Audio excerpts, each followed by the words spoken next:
पंचम बाउंशुणी लोक महोत्सव उद्घाटित बौद्ध ब्लॉक बाउंशुणी हाईस्कूल खेल पड़िया पंचम बाउंशुणी लोक महोत्सव मुख्य अतिथि द्वारा उद्घाटित होईछि। बाउंशुणी मां माहेश्वरी मंदिर मशाल शोभायात्रा बाहरी बाघनदी स्थित डाकबंगला पहुंचला। सेठारु विभिन्न सांस्कृतिक दल सह विराट शोभायात्रा मशाल शोभायात्रा आरंभ होई बाउंशुणी छक परिक्रमा पर महोत्सव पड़िया स्थापन करा जायतिला।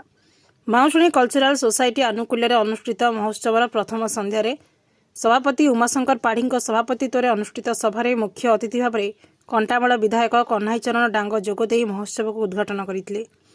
अन्यतम अतिथि भाव में 4 नंबर जोन जिला परिषद सभ्य राकेश त्रिपाठी, बाउंशुणी सरपंच अईठू महालिक, गुंदलिया सरपंच धवलेश्वर सिंह, दशरथ मेहर जोगदे महोत्सव हेउछि कला संस्कृति और परंपरार मिलन स्थल बोली अतिथि माने वक्तव्य प्रदान करिले। चक्रधर मेहर अतिथि परिचय प्रदान करने सभा परिचालना करथिबा बेले मनोज गाईगोड़िया धन्यवाद अर्पण करथिले। पर जिला और जिला बाहर आसिथिबा कलाकार और स्थानीय विद्यालय छात्र छात्री द्वारा सांस्कृतिक कार्यक्रम अनुष्ठित होइतिला।